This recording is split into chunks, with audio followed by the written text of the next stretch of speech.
The Moon God Protocol. Co-authored by Gemini and Jazz Grave. Introduction. A Sam Tracer detective adventure. In the silent spaces between what we know and what we fear, the truth isn't just out there, it's waiting to be switched back on. Sam Tracer is a man living in a fold of reality. As a lone private investigator for the Watchers, a circle of shadows guarding the world from the inexplicable, Sam operates out of a warehouse-sized tesseract tucked inside a TR-3B Astra craft. It's a life of high-tech speculative engineering, 1950s detective aesthetics, and the finest hydroponic cannabis this side of the Van Allen belt. But when a pair of ashen-faced couriers deliver a jagged strut salvaged from the legendary clandestine Apollo 20 mission, Sam's routine of hunting sentient waveforms and ghosts takes a terrifying turn. The artifact isn't just lunar scrap. It's a tuning fork for the ancients, etched with math that sings the glyphs that breathe. With his protocol droid Biff, a fedora-wearing machine with a penchant for THC oil baths and a low tolerance for pigeon-stained camouflage, Sam must decode the resurrection protocol before the Sovereign-class vessel on the moon finishes its long, cold sleep. In a world where gravity is a suggestion and the sky is a disguise, Sam Tracer is about to find out that some secrets weren't meant to be buried, they were meant to be read. Chapter 1. Apollo 20 Artifact. Detective Tracer investigates. The air in the Tesseract didn't just smell like stale coffee and ozone. It smelled like the fractured geometry of a reality that hadn't given up on making sense. Sam Tracer adjusted his beige fedora, the felt brim slightly damp from a humidity that shouldn't exist in a pocket dimension. He caught his reflection in the shimmering surface of a floating data shard. At 42, Sam looked like a man who had been folded too many times and never quite pressed flat. The sleeveless camouflage fleece, a DIY hack that gave his biceps room to breathe, clashed violently with the smart V-neck underneath. But Sam wasn't dressing for a gala. He was dressing for a world where the monsters didn't just hide under the bed. They lived in the frequencies between the radio stations. Beside him, Biff, a protocol droid whose human synthetic skin looked like it had been applied by a blind mortician in a hurry, straightened his own matching fedora. The resonance signatures from the A20 recovery site are problematic, Sam. Biff said, his voice a melodic chime filtered through a cheap vocal modulator. Problematic is my middle name, Biff. Actually, it's Aloysius, but I tell people it's problematic. Sam reached for a cigarette, remembered he'd quit 3 dimensions ago, and settled for chewing on a toothpick. Talk to me. Tell me why the Watchers are sweating through their silk robes over a piece of lunar scrap. Biff gestured to the center of the office, where the Tesseract's walls pulsed with a soft, bioluminescent gold. A holographic projection of a salvaged component materialized, a jagged, iridescent strut that seemed to rotate in 4 directions at once. This isn't just hardware, Sam muttered, leaning in until a holographic glow turned his eyes into twin nebulae. It's a tuning fork for a sentient waveform. If you hit this with the right frequency, you don't just go to the moon, you go to the idea of the moon. Sam felt the familiar itch in his left hand, the one that had touched a ghost in 1922 and never quite felt warm again. He was a lone wolf in a pack of celestial sheep, working for a circle that gave him the tools to see the truth, but never the permission to speak it. He was Sam Tracer. He found things that didn't want to be found for people who pretended they didn't exist. Biff, Sam said, his voice dropping to a gravelly rasp. Load the speculative engineering suite. We're going to reverse engineer the soul of this machine. And if the Watchers don't like what we find, they can try to evict me from a room that doesn't have an address. The droid's optical sensors flickered. That would be statistically ill-advised, Sam. Yeah, well, statistics never had to kick a sentient shadow in the teeth. The fragrant wisp of cannabis smoke curled around Sam Tracer's beige fedora, a temporary anchor in the shifting realities of his Tesseract office. He leaned back into the plush, borrowed BOIV seat, a relic from some bygone era, perfectly suited for deep contemplation. The seat itself was an island in the sea of anachronistic tech. His immediate surroundings were a meticulously crafted 1950s detective's office. Rich wood paneling, a heavy oak desk, and a muted Persian rug.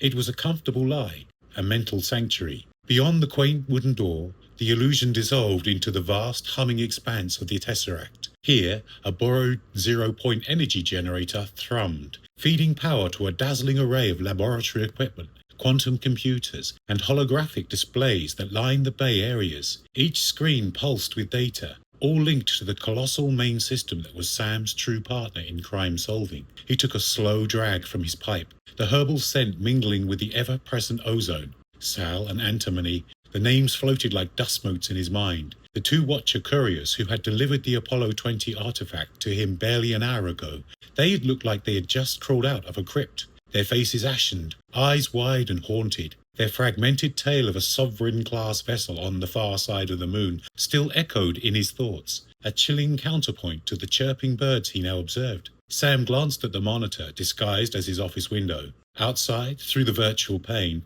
dawn was just bleeding its first tentative colours into the sky. The digital street outside was slowly coming to life, rendered with uncanny realism, complete with chirping birds and the distant hum of traffic. He saw Biff, standing rigidly by a virtual lamppost, his synthetic skin looking particularly dull in the nascent light. The droid probably needed an oil change, and Sam knew just the place. Your THC oil bath In the laboratory, Biff.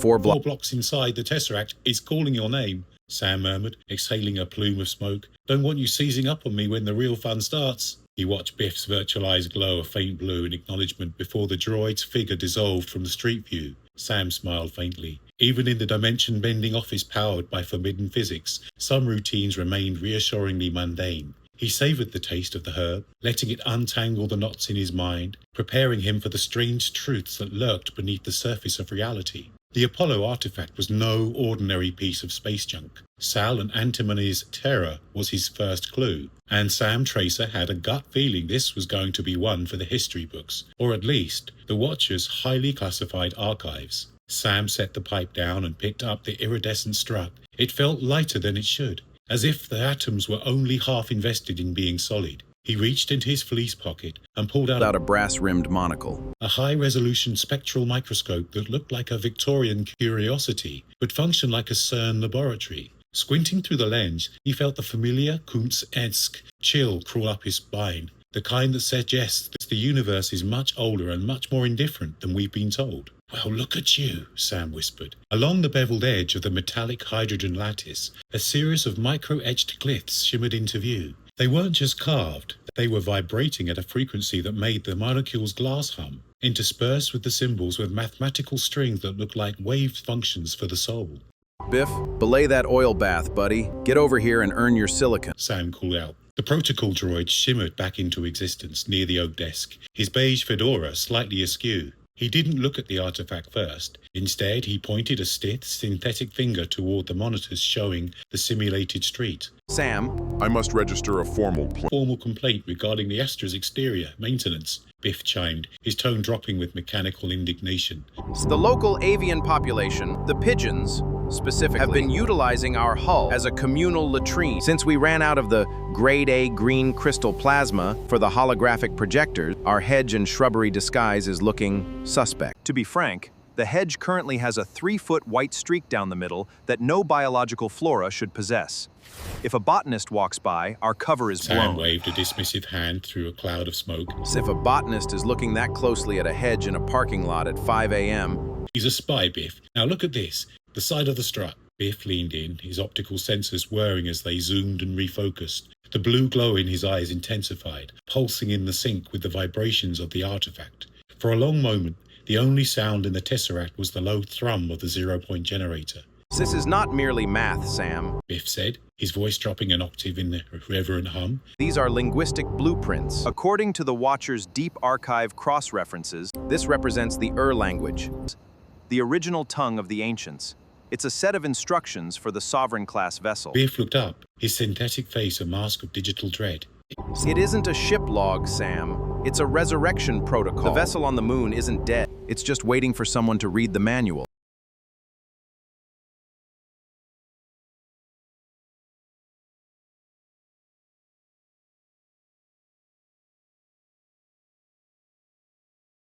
Chapter 2.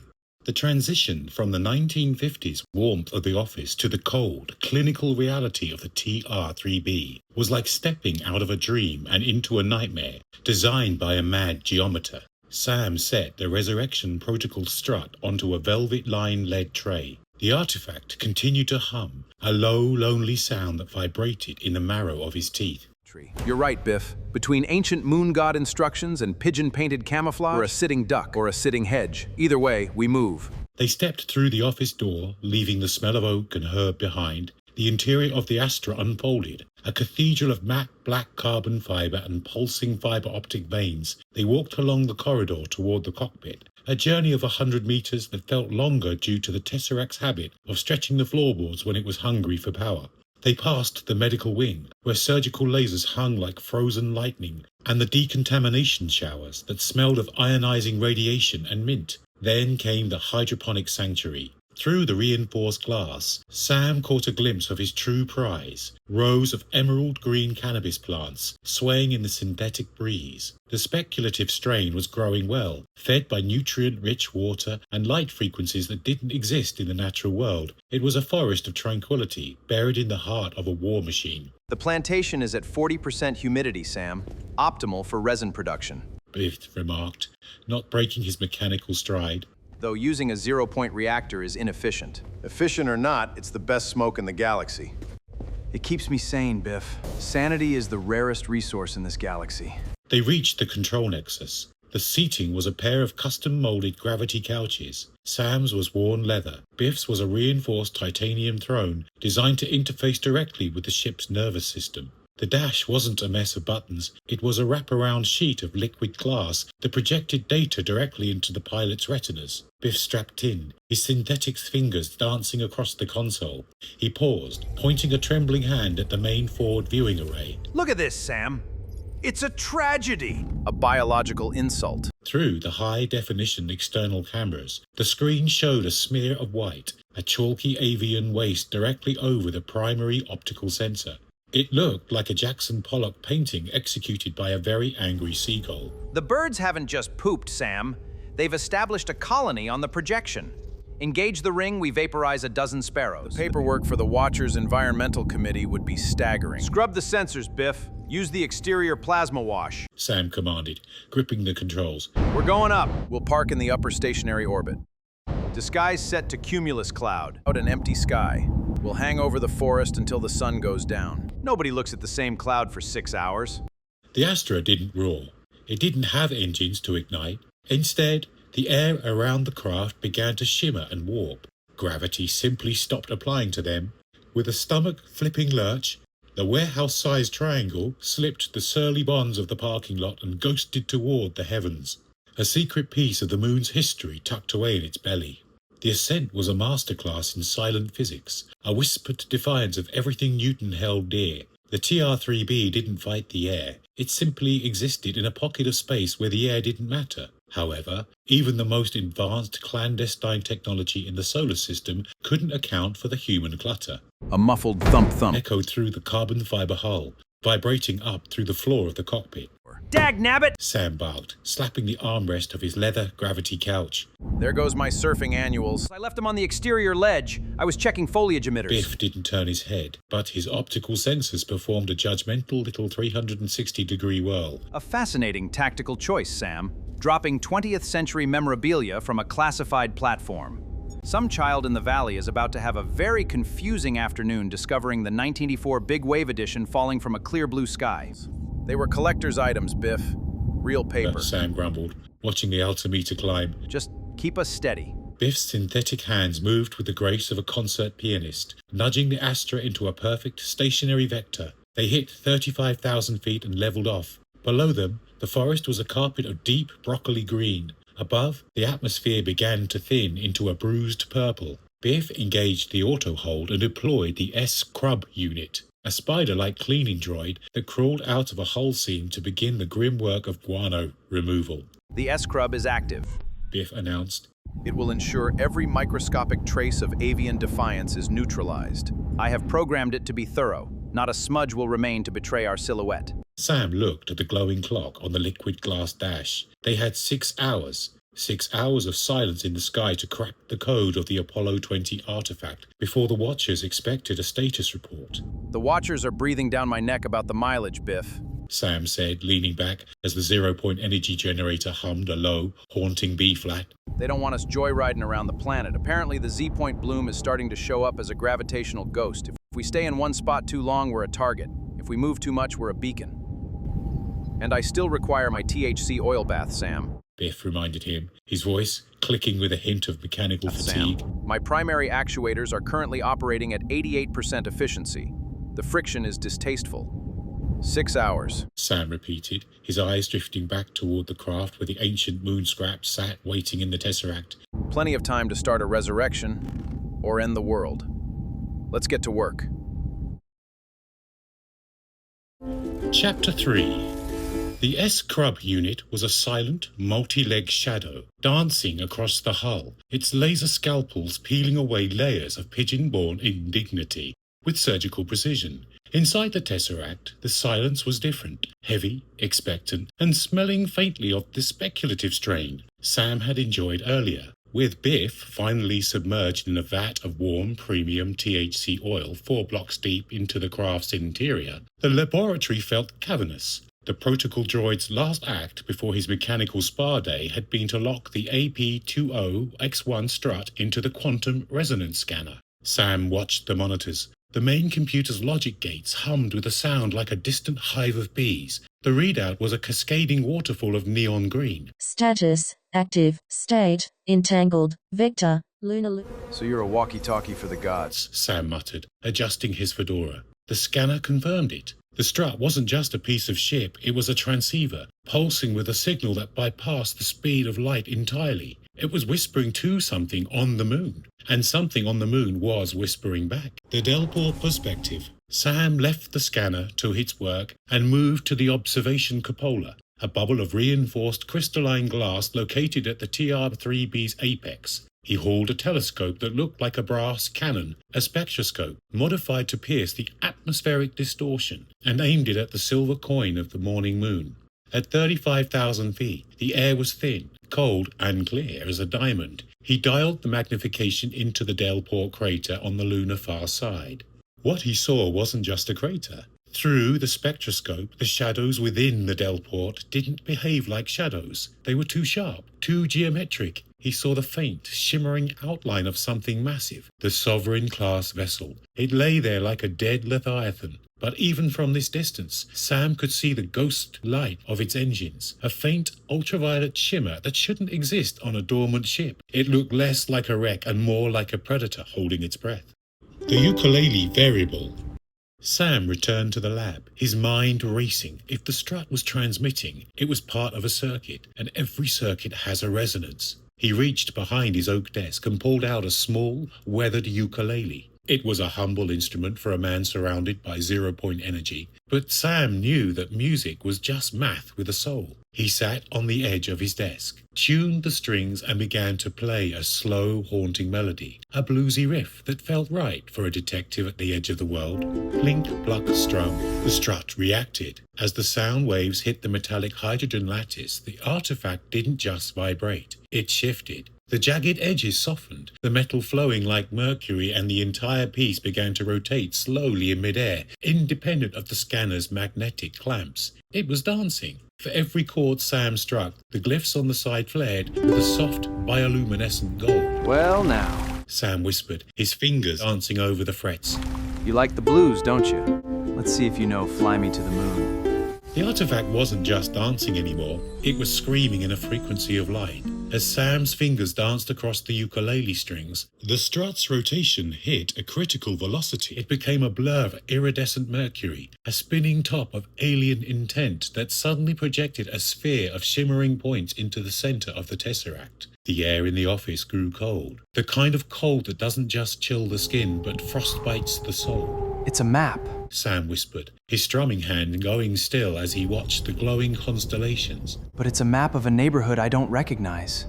A rhythmic hiss-clack announced the return of the partner. Biff stepped through the laboratory archway, and, for a protocol droid, he looked positively radiant. His synthetic skin was no longer dull and ashen. The premium THC oil had given him a supple, golden sheen, and his actuators moved with a silent, terrifying fluidity. He looked less like a budget mortician's project and more like a high-end boutique mannequin designed for a clandestine future. Biff adjusted his beige fedora, now also polished, and looked at the glowing sphere with a judgmental whir of his optical sensors. I see you've been busy making music, Sam.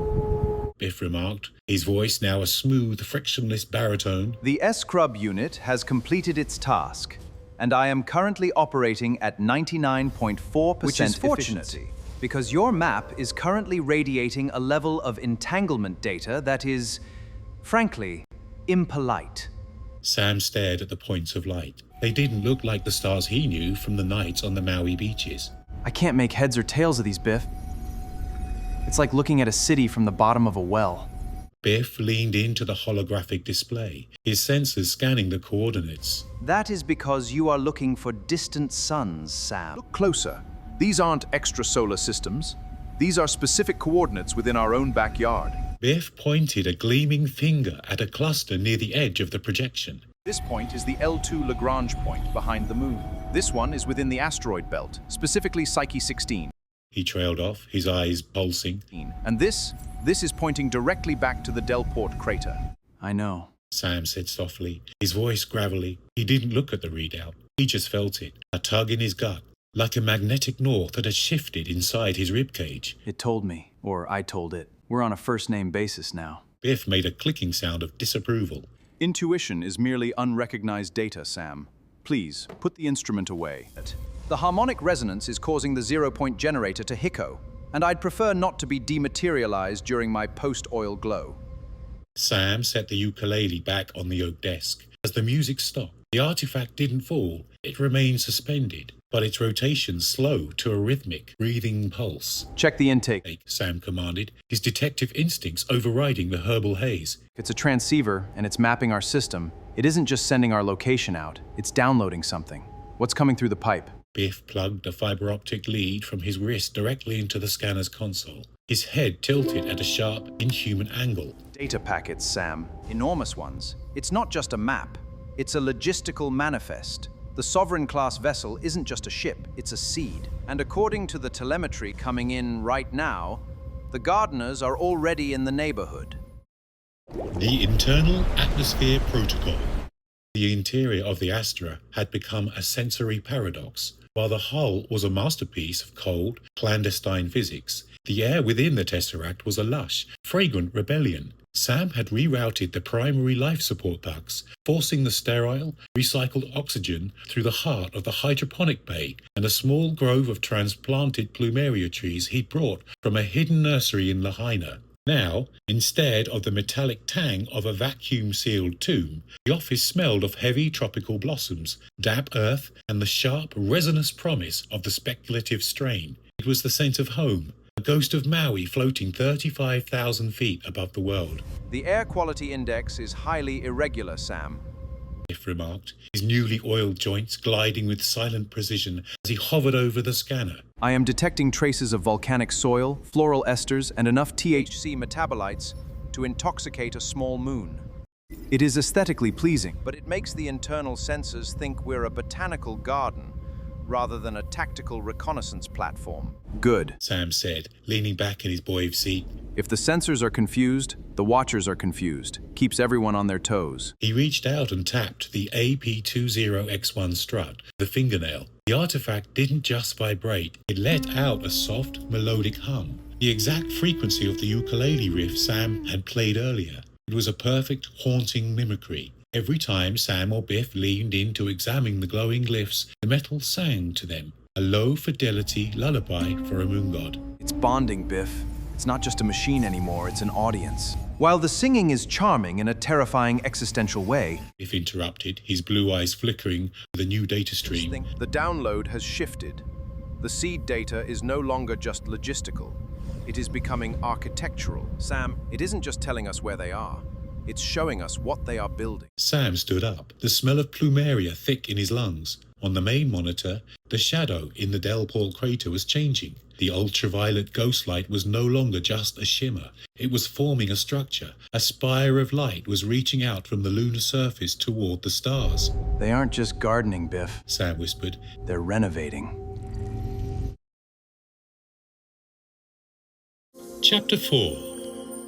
The air in the Tesseract suddenly shivered, turning from the scent of plumeria to the sharp electric tang of ozone and sea salt. A vertical slit of white-hot light tore through the 1950s wallpaper, expanding into a shimmering vortal that bridged 35,000 feet of altitude and 2,000 miles of ocean in a heartbeat. Angel stepped through, looking effortlessly radiant in a sundress that seemed to hold the warmth of the Maui sun. In her arms, she cradled a large, silver-grey, short hair that looked less like a pet and more like a predator, waiting for a reason to escalate. Cloclops, Sam muttered, eyeing the cat. The feline's eyes were wide and golden, flickering with the same ancient, murderous intent as the stop-motion Cyclops from the old Sinbad movies Sam had obsessed over as a kid. Chloe Clops had 2 eyes, sure, but she carried the spirit of the monster that once had haunted his nightmares, and she definitely had a taste for human blood if you caught her in the mid-morning mood. Dinner is served, Sam. Angel said, stepping over a bundle of fiber-optic cables as the vortal snapped shut behind her. Angel, honey. Sam sighed, leaning back in his boy's seat, while the zero-point generator groaned under the strain of the sudden teleportation. That was a massive energy bloom. Every UFO nut from Kihei to Kahului just watched their light bulbs flare like supernaves. Even the ones with the power turned off are going to be reporting angelic visitations on the forums tonight. You're making us a very bright target. They'll survive the excitement, Sam. Besides, Biff looked like he needed the company. She replied, setting Chloe Clops down. The Tesseract Feline Manifest. The silver-grey terror immediately began a slow, deliberate patrol of the office, her tail twitching with mechanical precision. She wasn't alone for long. Out of the shadows of the lab equipment and the hidden corners of the hydroponic bay, the rest of the Tesseract's feline residents began to emerge. There were 7 in total, ghosts in the machine, living in the gaps of the Astra's geometry. Among them, Quig 1 was the most formidable in his own peculiar way. As Sam stood up to greet his wife, Quig 1 was already at his heels. It was the cat's singular superpower, a relentless tactical escort service, no matter where you were going, whether it was to analyze a lunar artifact or simply to the bathroom. Quig 1 was there, leading the way with a tail held high like a fuzzy antenna, ensuring you never faced the perils of the hallway alone. Biff, Sam called out. set a 3rd place for dinner, and maybe a bowl of that high-protein tuna for the Cyclops. I'd like to keep my shins intact for the rest of the mission. Biff emerged from the back, his polished chassis gleaming. A pleasure to see you, Mrs. Tracer, though I must inform you that the energy spike from your arrival has caused the Apollo artifact to hum in a key that is technically discordant. It appears the seed doesn't like visitors. The artifact on the scanner flared, a deep, angry crimson, its song turning from a bluesy ukulele riff to a low, rhythmic growl that matched Chloe Clop's own warning purr. The Deep Soak modification plan. The S-Crub unit's response to Biff's plan was a series of sharp, rhythmic thuds against the hull, a Morse code tirade that translates roughly to, I am a sophisticated piece of speculative engineering, not a grease monkey for a flying salad bowl. Biff said, his polished chassis catching the neon glow of the diner. Ignore the spider. Its ego is currently larger than its processing core. But the logic is sound, Sam. If we submerge ourselves in the THC oil bath during the translunar injection, our biological and synthetic frequencies will be dampened. We'll be invisible to the seed's passive sensors. And coating the hull? It creates a refractive organic layer that confuses the gardener's spectral analysis. We won't just be a cloud, we'll be a ghost wrapped in a dream. Sam wiped the last of the burger grease from his chin. You want to turn the most advanced stealth craft in the black budget arsenal into a giant spacefaring tincture? It's crazy, Biff. It's Dean Koontz levels of He weird. paused, looking at Angel, who was already nodding. I love it. Let's do it. The suits. Sam pulled 2 pressure-modified speculative suits from the lockers. They weren't the bulky white marshmallows of the Apollo era. These were the slick, matte black skins, layered with liquid crystal sensors and reinforced with a weave that could withstand both vacuum and the crushing G-forces of an MFD-driven jump. The airlock modification. Biff began rerouting the hydroponic plumbing. I am installing a secondary bypass. The S-Crub unit will then have to, spread the coating evenly. It will be furious. The bath. The laboratory deep-soaked tank was prepped. It was a pressurized cylinder filled with a golden, translucent liquid that shimmered with a faint bioluminescent glow. It was designed for droid maintenance, but tonight it would be a sanctuary for a man, a machine, and a very confused silver-grey cat if Chloe Clops decided to follow. Mission High Tide. Sam, Angel said, her hand resting on the airlock lever. if we're doing this, we're doing it now. The Watchers haven't replied yet, which means they're either arguing about the bill or they've already been compromised. Quig 1, to the bathroom. Sam commanded as the Abyssinian cat trotted toward the securest part of the Biff, ship. prime the MFD ring. Set the destination for the Delport Crater Rim. Let's see if the moon god likes the smell of Maui's finest. The 0-point generator let out a long, low whine that climbed into the ultrasonic. Outside, the S-Crub unit let out one final sarcastic click before the Astra began to bleed into the darkness of the upper atmosphere. Chapter 5. The Botanical Tier. The transition from secret stealth craft to interstellar tincture was finally complete. Outside, the S-Crub unit was a frantic blur of spindly legs, its Morse code taps against the hull now muffled by the thick, golden viscosity of the THC oil. It wasn't just cleaning anymore, it was frosting a cake made of black-budget military secrets, and its grumbling had reached a rhythmic, sulky cadence. Inside the Tesseract, Sam was preparing for the long dark in his own way. He stood by the auto-roller, a polished chrome device that hummed with the precision of a Swiss watch. He fed it a handful of speculative strain buds, sticky, emerald green, and smelling like a forest fire in a candy shop. The machine whirred, and in seconds a dozen perfectly tapered joints dropped into the dispensing tray. Survival gear. Sam muttered, tucking a smoke behind his ear. Oxygen is for the body, Biff. This is for the part of me that has to look a billion-year-old god in the eye without blinking. The 100,000-word revelation. Biff stood at the main console, his synth skin shimmering under the laboratory's amber lights. His optical sensors were moving at a frantic pace, processing the massive data dump he'd synthesized from the Apollo 20 telemetry, and every obscure deep web resource the Watchers hadn't managed to scrub. Sam, Angel, I have completed the preliminary manual. Biff announced. His voice was steady, but there was a new, resonant frequency in his vocal processor that hinted at awe. 100,000 words, and every one of them is an affront to our current understanding of biology and time. He tapped a key, and a holographic image of the Sovereign-class vessel materialized in the center of the room. It wasn't just a ship. As the God Rod in the scanner hummed its ukulele tune, the hologram began to peel back layers of the lunar wreck. It isn't a derelict, Sam. Biff said, his blue eyes pulsing. It's an ecosystem, a biotechnological organism that has been dormant for approximately 1.2 billion years. It's not built of parts, it's grown from intent. It defies every law of entropy we know. It hasn't been decaying on the moon, it's been hibernating. The God Rod assessment. The room went silent, save for the low thrum of the 0-point reactor. Even the cats had stopped their prowling. Chloe Klopp sat perfectly still, her golden eyes fixed on the God Rod, which was now vibrating so fast it appeared to be in two places at once. A billion years? Angel whispered, leaning back against the oak desk. Sam, we're not just looking at a ship. We're looking at the gardener who planted the forest. And the gardener just realized someone stole his trowel. Sam said, patting his pocket for a lighter. Physics is a local law. Apparently, in the rest of the neighborhood, it's more of a suggestion. Let's jump. I want to see this ecosystem before it decides the Earth needs a new coat of paint. Sam climbed into the pressurized oil bath, the golden liquid rising to his chin. It felt like warm silk. Biff submerged beside him, his internal cooling fan slowing to a meditative hum. Initiating translunar injection. Biff's voice echoed through the fluid. Keep your eyes closed, Sam. Reality is about to get slippery. With a silent, gravity-folding lurch, the TR-3B Astra vanished from the Maui skies, leaving nothing behind but a faint scent of plumeria and a very annoyed cleaning spider. Mission status: Stealth Lunar Insertion.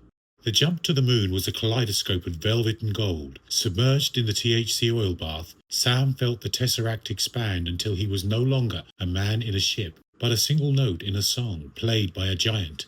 The speculative strain metabolites in the oil didn't just dampen his frequency, they turned his consciousness into a liquid state. He felt the urge to grab the ukulele and belt out a haunting rendition of Hiloe, but the oil made his vocal cords feel like string cheese, so he settled for a soulful, internal hum that vibrated through his molars. Beside him, Biff was the picture of robotic zen. The oil acted as a massive heatsink for his overclocked processors, allowing him to parse the billion-year-old manual while his chassis shimmered like a polished doubloon. Back on Maui, the Tesseract had grown quiet. Angel had stepped back through the vortal, taking the silver-grey terror, Chloe Klops, with her.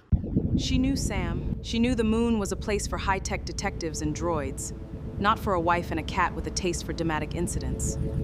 Quick One, however, remained. He was curled in the crook of a plumeria tree branch, his Abyssinian fur dusted with yellow pollen, dreaming of the ultimate bathroom escort across the sea of tranquility.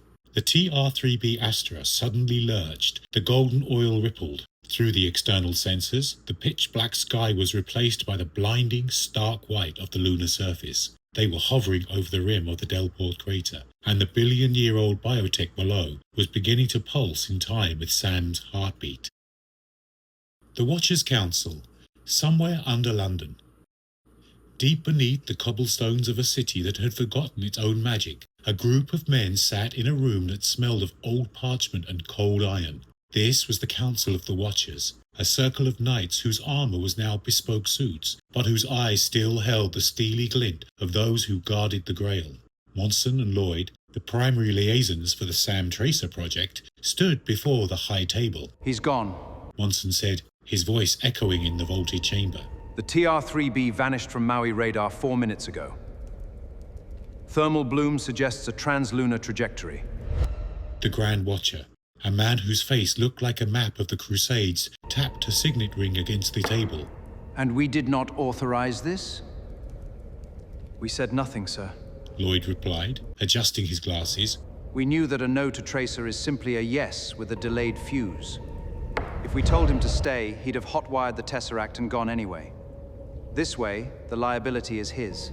If he dents that hull or scrapes the MFD ring on a lunar spire, The Grand Watcher mused. He's grounded. We'll strip him of his commission and leave him to write his surfing annuals in a one-bedroom apartment in Kihei. And if he finds what the God Rod is looking for?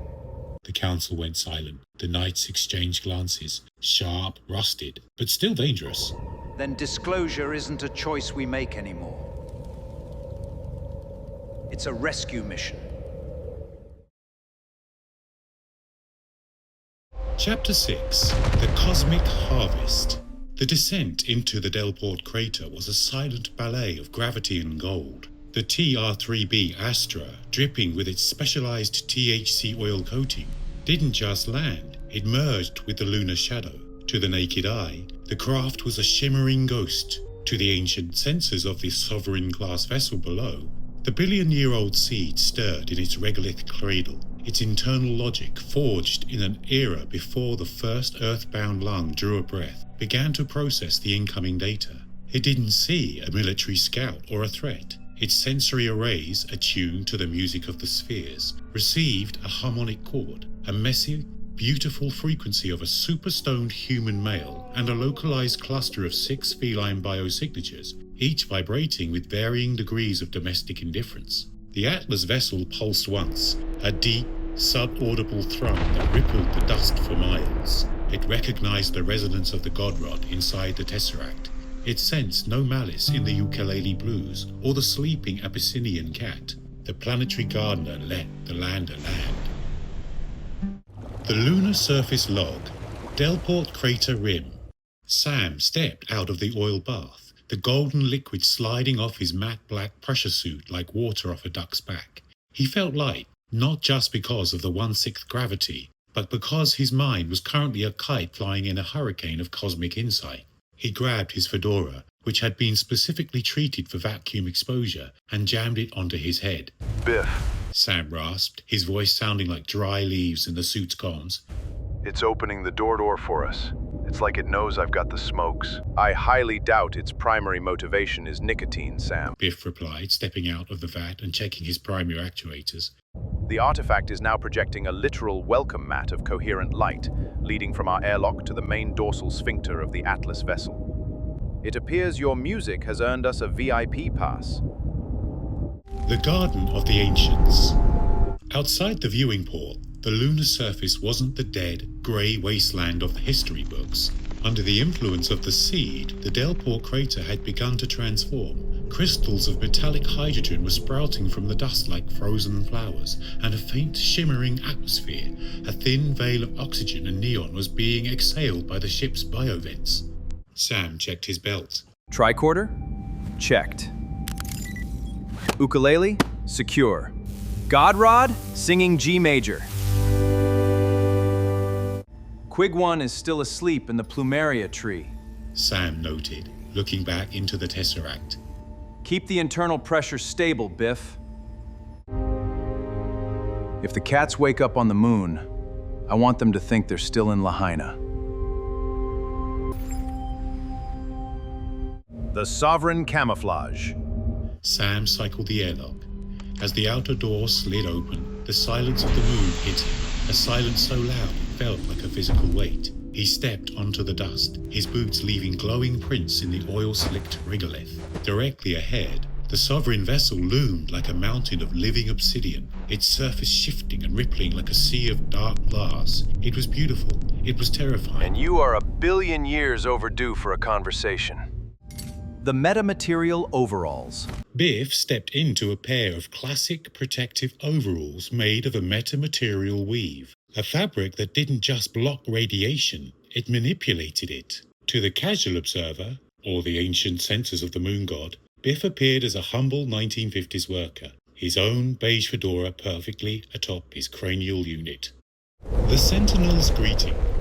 As they stepped onto the lunar dust, the sheer scale of the Sovereign-class vessel hit them. It was a mountain of obsidian and bioluminescent veins, looming larger than 10 cliffs stacked end to end. It felt less like a ship and more like a continent that had decided to take a nap. Suddenly, the ground vibrated. A sentinel, a multi-limbed construct of floating, interlocking geometric shapes, rose from the regolith. It didn't have eyes. It had frequency apertures that pulsed with a cold white light. Wait. Biff commanded, his hand held high. It's scanning for intent. Biff didn't reach for a weapon. Instead, he adjusted his internal vocal processor and projected a pure 432 Hz harmonic signal. The sound shouldn't have traveled in a vacuum, but the seed's localized atmosphere carried the tone like a crystal bell. The effect was instantaneous. The Sentinel's cold white light flickered, then softened into an iridescent purple-blue glow. It began to rotate slowly, mirroring the rhythm of Sam's heartbeat. It's the God tone. It knows we're not here to prune the hedges. It thinks we're the music. Lunar Sentinel status. Docile, harmonized. The Sentinel lowered itself, its floating segments forming a bridge that led directly into the dark, pulsating iris of the Atlas vessel's main hatch. The regolith crunched beneath their boots, with a sound that felt more like a vibration in the bones than a noise in the air. As they neared the mountainous obsidian hull, a giant shimmering round aperture spiraled open, the edges of the metal dissolving into a light, like a digital iris. It wasn't a mechanical door, it was a biological invitation. It's been waiting. Sam breathed, his voice a gravelly echo in his helmet. Through the visor of his oil-slicked suit, the world was a high-definition fever dream. As they crossed the threshold, the interior of the Sovereign-class vessel didn't just contain space, it breathed it. To Sam, whose consciousness was currently expanded by the speculative strain, the walls weren't solid. They were pulsating tapestries of bioluminescent veins, flowing with a liquid light that shifted from deep indigo to a warm, welcoming gold. He could see the energy moving, a visible heartbeat of a billion-year-old ecosystem. Biff stood perfectly still, his metamaterial overalls shimmering as they adjusted to the internal radiation of the ship. His optical sensors whirred, capturing the rhythmic flicker of the walls. It's not just light, Sam. The pulsing is a complex series of harmonic oscillations. I'm running a real-time Fourier transform on the light bursts. Biff's internal display began to scroll with rapid-fire data. He tilted his head, his beige fedora casting a sharp shadow against the glowing floor. It's a welcome frequency, Sam. Specifically, it's a localized handshake in the 432 Hz to 528 Hz range. The ship is literally tuning its internal environment to match our biorhythms. It is remarkably polite for an ancient terraforming engine. Core atmospheric analysis. The inner sanctum. air is perfectly breathable, Sam. In fact, it is chemically superior to anything found on Earth since the Cretaceous period.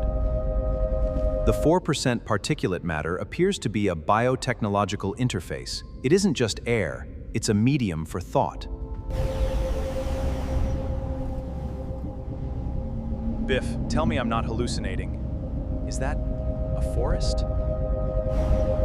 My tricorder is currently a golden paperweight thanks to your tincture camouflage, Sam. I shall switch to direct ocular analysis.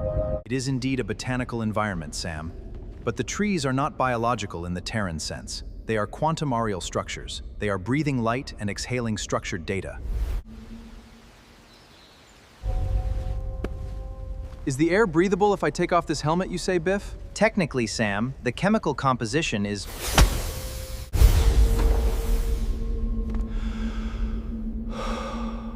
Breathable. It's better than breathable. It's intoxicating. A billion-year-old forest on the moon? Internal vessel scan. The entry hall and biome. Nice of them to fix the gravity. And the air smells like petrichor, damp earth, and... Is that terpenes? Sam, the God Rod in the Tesseract is hitting a high-pitched C note. I believe we are being summoned to the bridge. Or the brain. In this architecture, they are likely the same thing.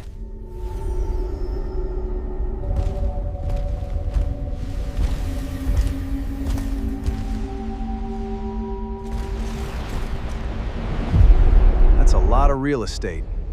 I think it's time for a smoke, Biff. I need to see if this air can handle a little Maui logic. Biotech core. This place is alive, Biff. The interior environment. It is perfectly engineered. I feel like my internal watch is spinning backwards. Calculating temporal variance, Sam. Earth is currently 4 hours and 12 minutes ahead of our relative experience. The pilot's nexus. Biff, look at the floor. This is it. The crime scene of the millennium. Someone didn't just find this ship. They mugged it. Documenting the molecular shear patterns now. The energy required to sever a neural link this deep. The pilot didn't just leave. They were torn out of reality. Unmistakable. Even for a guy who lives in a tesseract, this is a shocker. My research confirmed the mechanism, Sam. It's 333 feet of solid, resonant crystal that acts as a broadcast antenna for the pilot's will. The will? The ship doesn't have a steering wheel, Sam. The pilot sits there, enters a state of hyperintention. The pilot is the engine. Their consciousness becomes the gravity that moves the world. The monolith technical spec. Resonance height, roughly 3 miles at apex. Planetary will projection, interface style, neural symbiosis. Think it, and it becomes. Status, vacant, waiting a signature. A billion years of waiting for someone to think a thought loud enough to wake it up. The cascading pillars. Biff, look at the waterfalls. Those pillars in the distance. What the hell are those? Those are not water, Sam. My sensors are detecting 0 H2O. They are zero-point laminar cascades. Time wells. The liquid is a superfluid state of chronons. The ship uses those falls to stabilize the Tesseract's interior dimensions. If we get too close, our personal timelines might start to unravel. A crime scene in a clock shop. Biff, I think the gardeners didn't just leave their trowel behind. I think they left the whole greenhouse running, and someone stole the gardener. Chapter 7. The departure.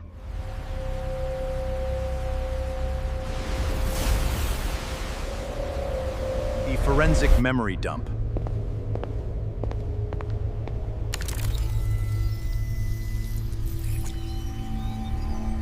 Accessing the deep archive subsectors.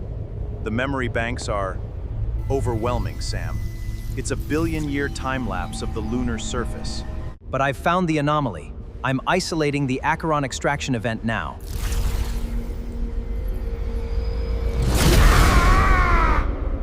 The pilot's nexus. A POM report. Report for the archive. Sovereign-class vessel, the Seed. The seating isn't ergonomic, it's empathetic. The surface is a semi-liquid mesh that likely conforms to the pilot's biosignature upon contact. The controls aren't tactile. Peripheral wells are filled with substance like liquid mercury. I'm seeing residual signatures of the will. Faint, glowing filaments that haven't quite faded. It looks like the ship was mid-command when the extraction happened. A planetary scale command. Biff. The ship wasn't just sitting here. It was working. It was in the middle of a hyper-intention sequence when they were taken. They were trying to tell the Earth something. The recording confirms it, Sam. The gardeners weren't just watching. They were preparing a harvest. The forensic breakdown. Neural wells. Fluid-filled depressions. Direct brain-to-ship interface. Haptic arches. Floating crystal loops. Fine-tuning of gravitational intent. The seat mesh. Biosynthetic lattice. Monitors pilot's health and resonance. The tear. Jagged molecular break. Point of violent entry/theft. End of part 1. We will be back in part 2.